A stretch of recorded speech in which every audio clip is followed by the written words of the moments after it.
tongue. Here's the oral cavity. This is the palatine tonsil right there. Okay. Here's the esophagus behind here, and here is the epiglottis. These are the larynx right here. You could see the false vocal cords. This leads to the trachea, which is right here. And right here is the esophagus. Okay.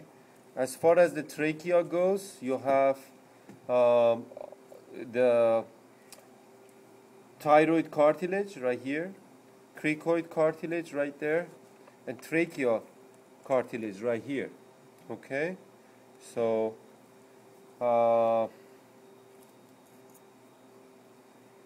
this area would be the oropharynx, this area would be laryngopharynx, and this area right here would be nasopharynx. This portion right here, if you cut through here and poke this through, it will lead to the auditory tube.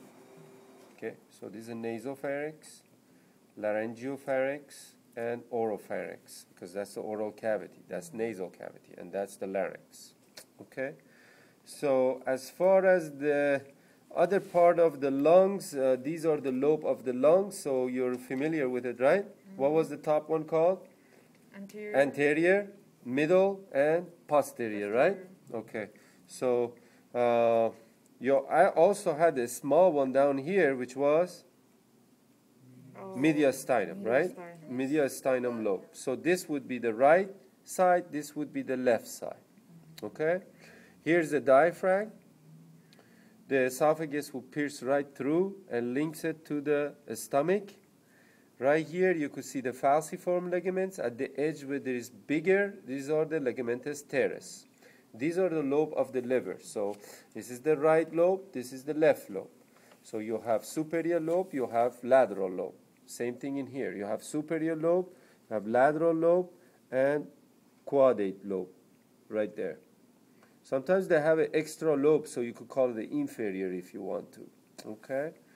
All right, so here's the stomach. All this connective tissue attaching over here is called the greater omentum. The lesser omentum would be right here.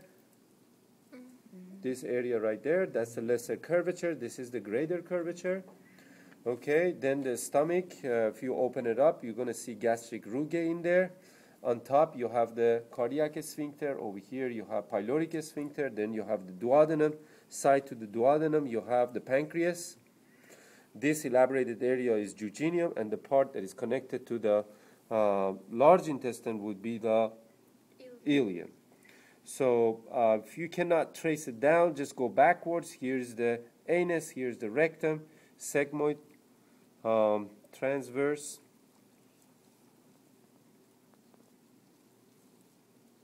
So you have to kind of like, here's the transverse, here's, no, I lost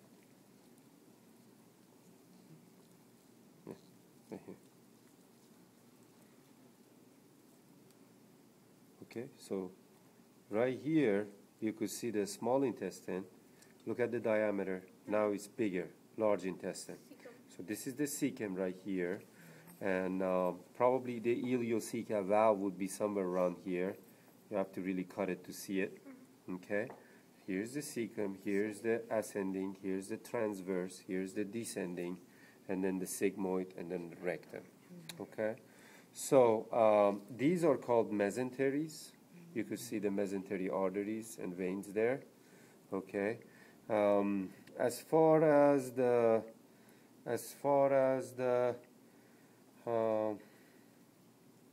urinary system, we talk about the kidneys.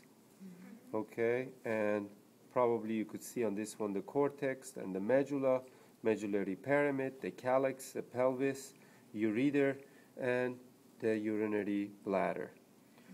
Urinary bladder is supported by suspensory and lateral ligament right there, right here, and then rugae of the urinary bladder would be right here.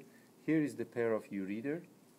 Okay, it looks like this one is the female, so you could see the uterus down here. You could see uterine horn right here. You could see the ovaries right there. Okay, ovarian ligament. attaching to the ovaries. All right. As far as the blood vessel goes, we can go over the blood vessels really quickly too. Well, we can start off perhaps right here. What is this one called, do you think? Femoral vein and femoral arteries. Okay, which a little bit later on it branches to the tibial. It looks like it's cut. It's hard to trace it down, but it might be this one. Okay, now if it's going this way, then it would be the deep femoral. Okay, and if it's going that way, that would be the lateral femoral. Okay, which we don't see it because the latex didn't get there very well. All right, so let's put these organs on the side. Maybe you have it the other side. Okay, on this cat is hard to tell, but it looks like abdominal aorta right here.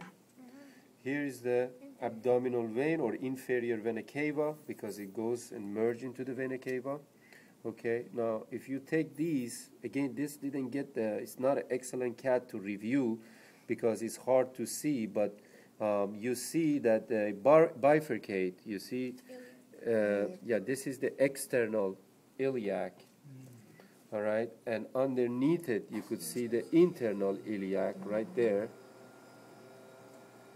So you see two of them, and you see two of them there. A medial sacral would be deep. You have to kind of like push this through and bring it up, and it would be this one. I have it right there, but then you have to kind of like, you see? Okay, because that one goes in the middle, too deep. It's hard to see if you're distant away, but that's where it is right there. So you got once like a V, opposite V, and then another V. Okay, so external